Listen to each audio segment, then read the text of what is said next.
Yeah, just something off the what would they call it? Just off the cuff, you know.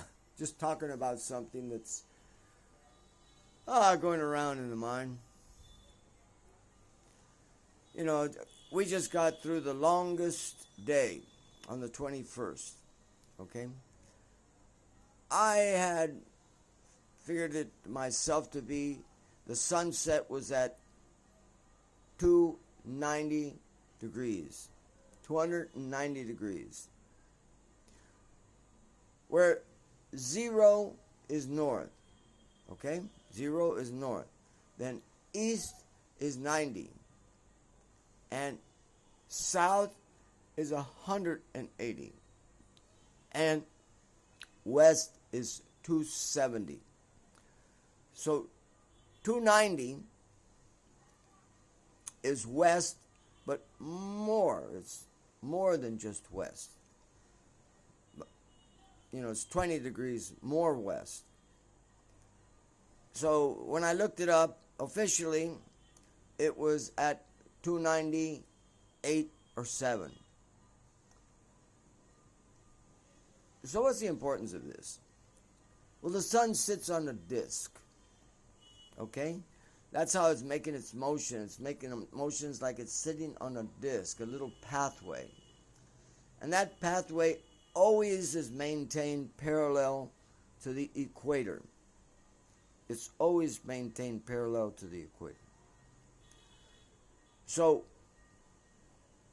taking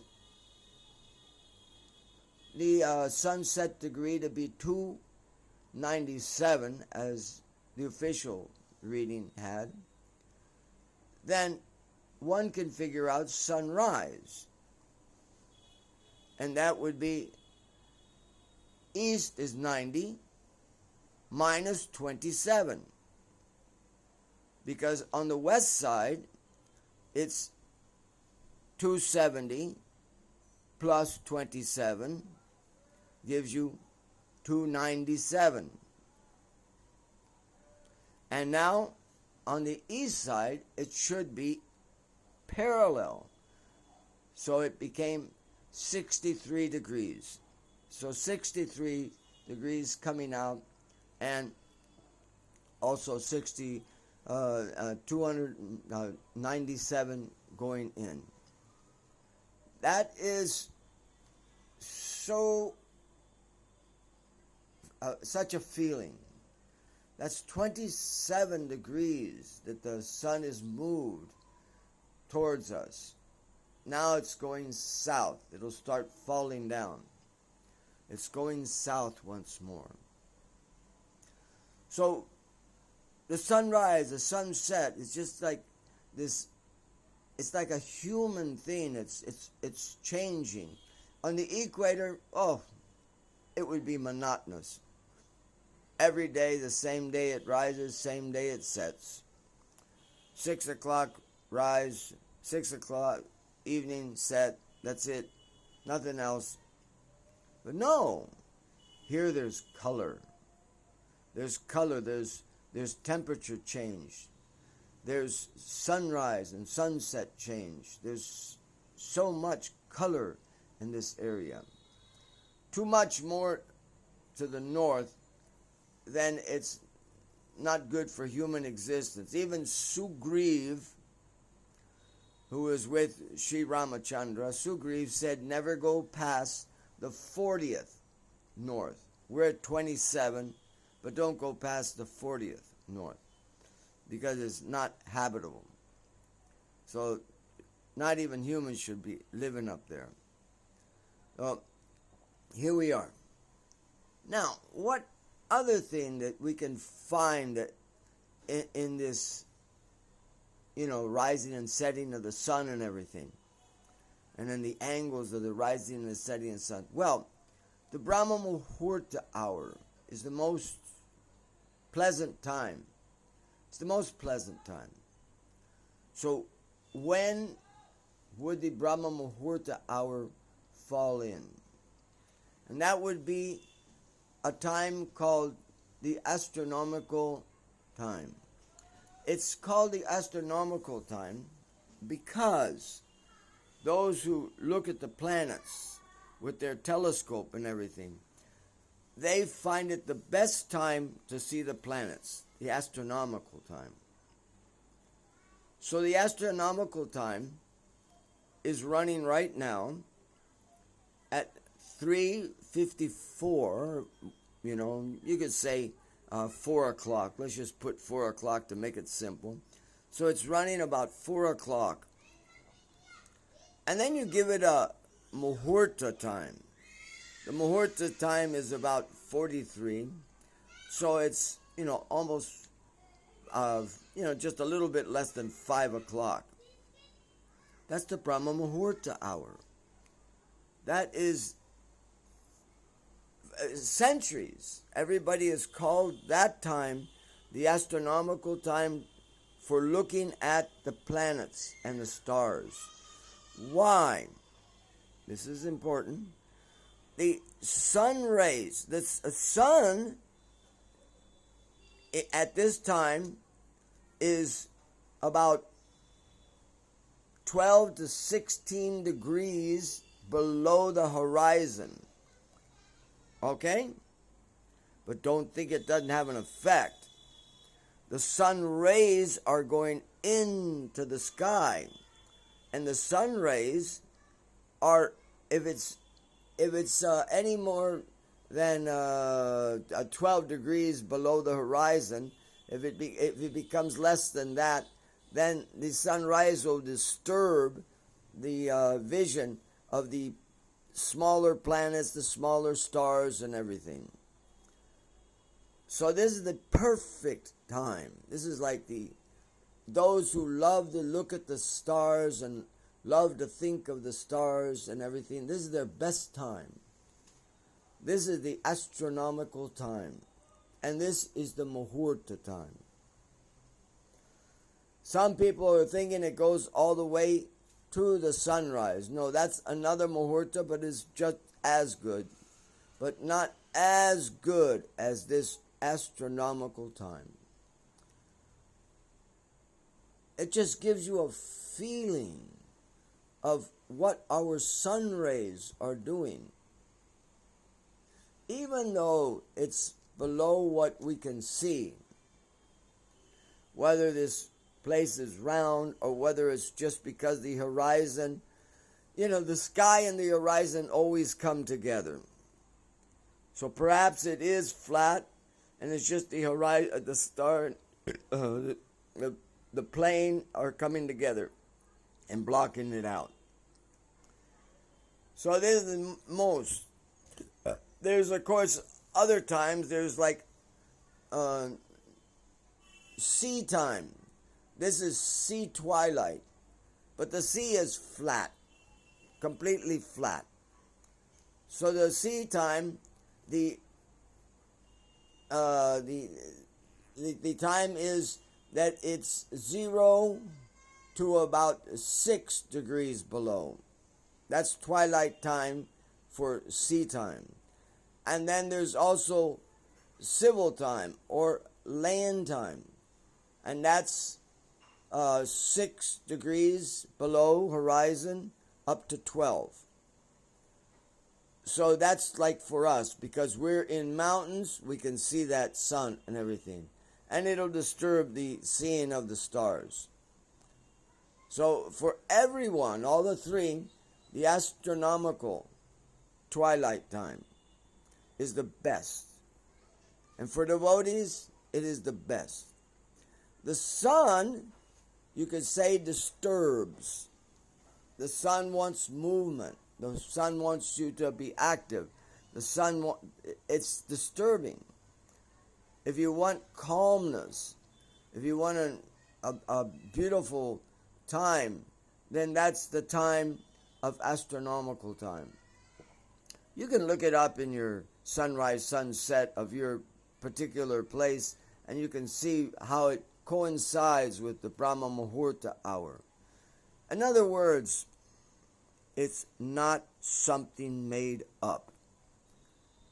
It's disturbing to feel that people may not think it scientific. No. This Sanatana Dharma is the science. The science. Because it gives the science for all the people who want material science. And it gives all the science for those who want spiritual science.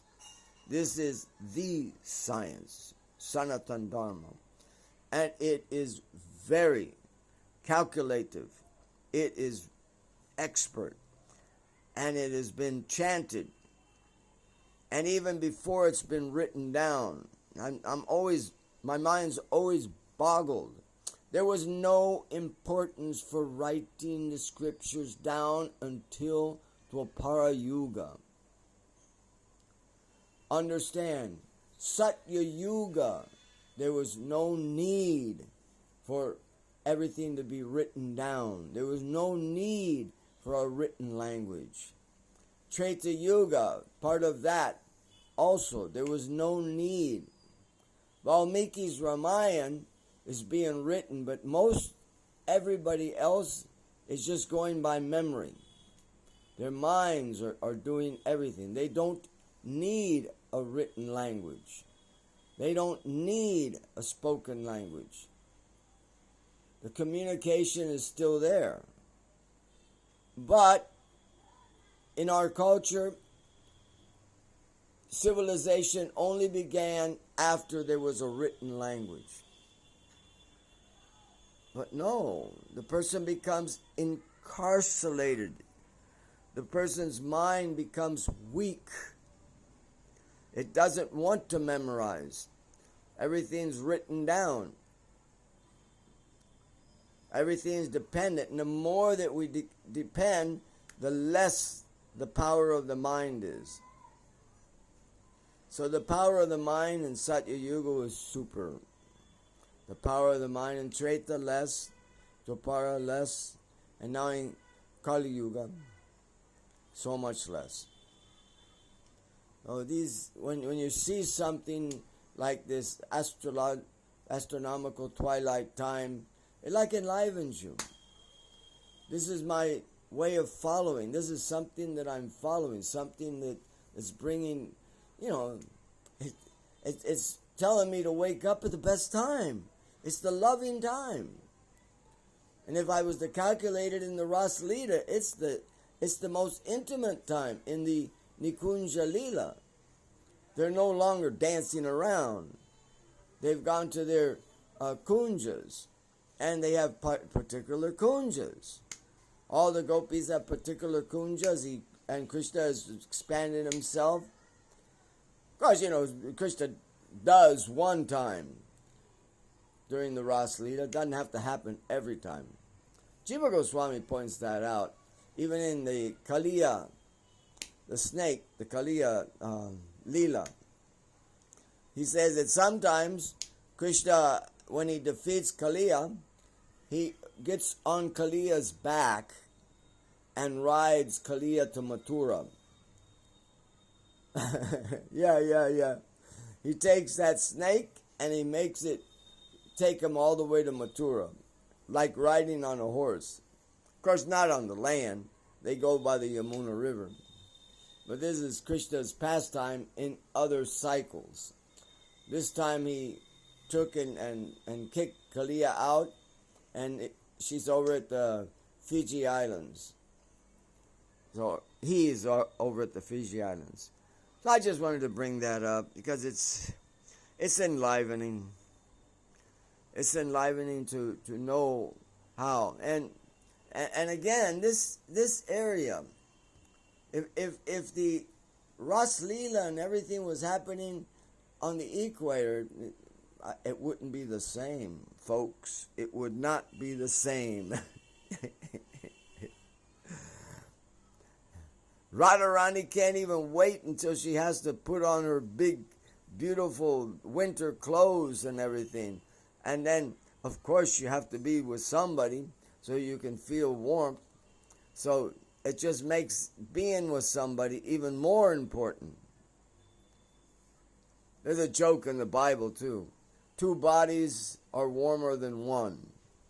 So in the winter, 2 bodies are warmer than one. So the coldness outside just pushes them together in their lila. And they're together. So they wait for it. And they wait for this cool season, you know. That's why their Ras Lila is not in Jeshta. It's not in the summer. They'll wait until the autumn when everything just cools down and becomes so beautiful. And even there's a whole chapter on how beautiful Vrindavan becomes at that time. That's when they have their Ras Lila. Yeah, in the cooling time. That's when they like their. This is dominated by Vrindavan. Everything's happening in this world because of Vrindavan. So this is where Vrindavan most. It's because when the whole material creation is annihilated, Vrindavan is not. It's the eternal abode will manifest and it will not be annihilated. And again, when it becomes manifested, the universe, then it comes at the same place. Yeah. So this is the beauty of Vrindavan. And then Balaram's, his Ras Leela is happening like close to the springtime. Again, it's a beautiful time. And this is happening because of this area. Certain flowers are coming out, certain birds are coming back, certain, the birds are chirping. It's just beautiful.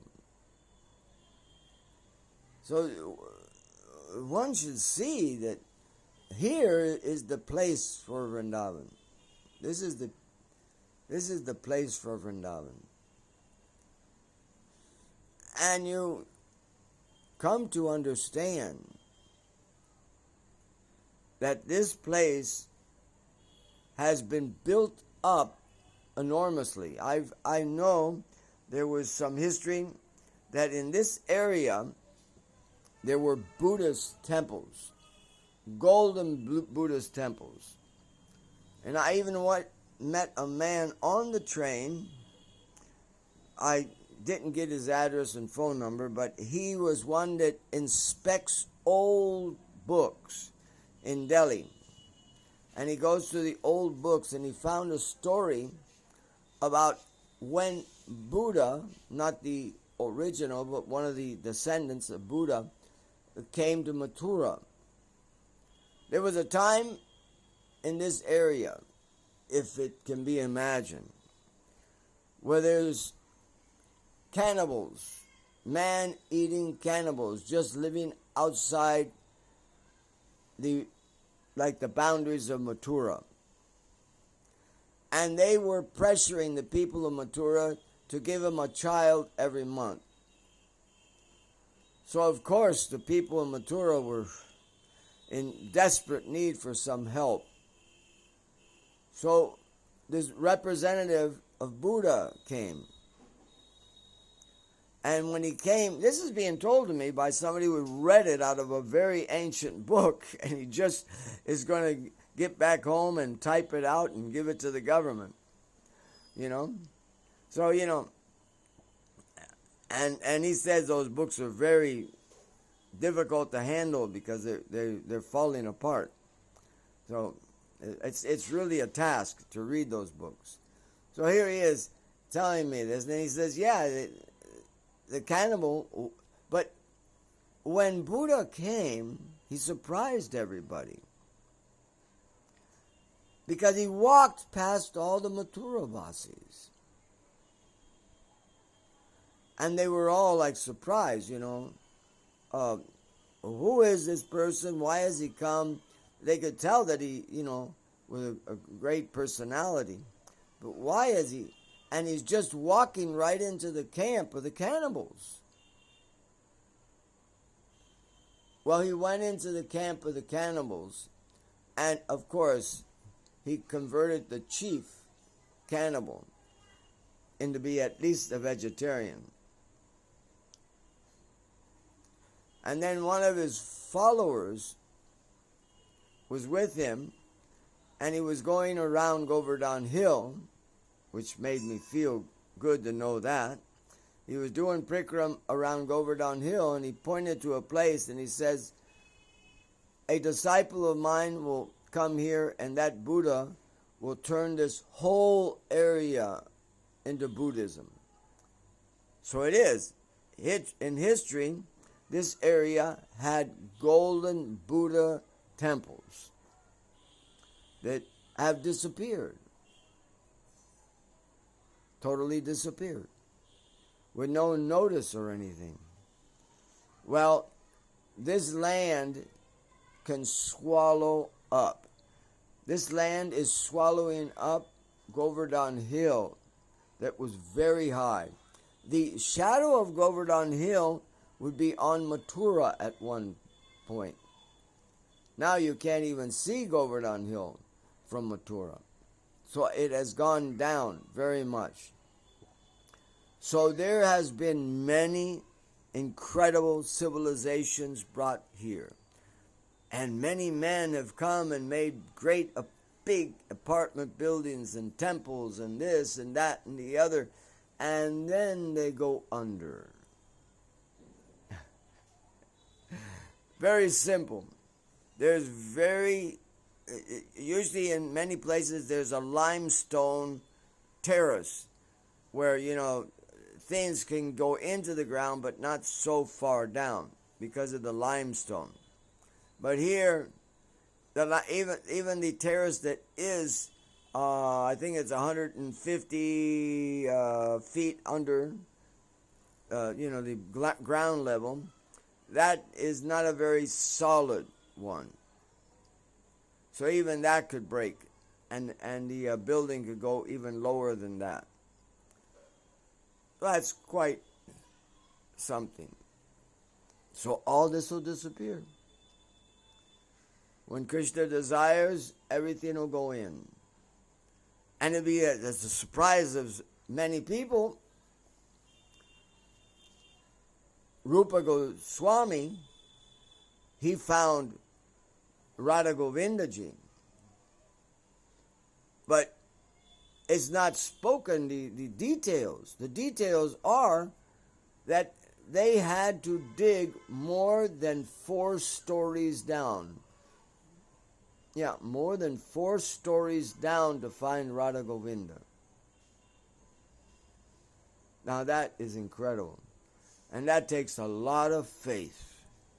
That to know that yes, Radha Govinda's here, we have to keep digging. And people had to come from all over. And this was not a city. This was a cowherd place. And the cowherd people were digging out. And then they found Radha Govinda. And of course everybody was very happy. And that was at the top of Radha Govinda. So it was about, you could say that maybe Radha Govinda was sitting on a temple that was 5 stories down. Right?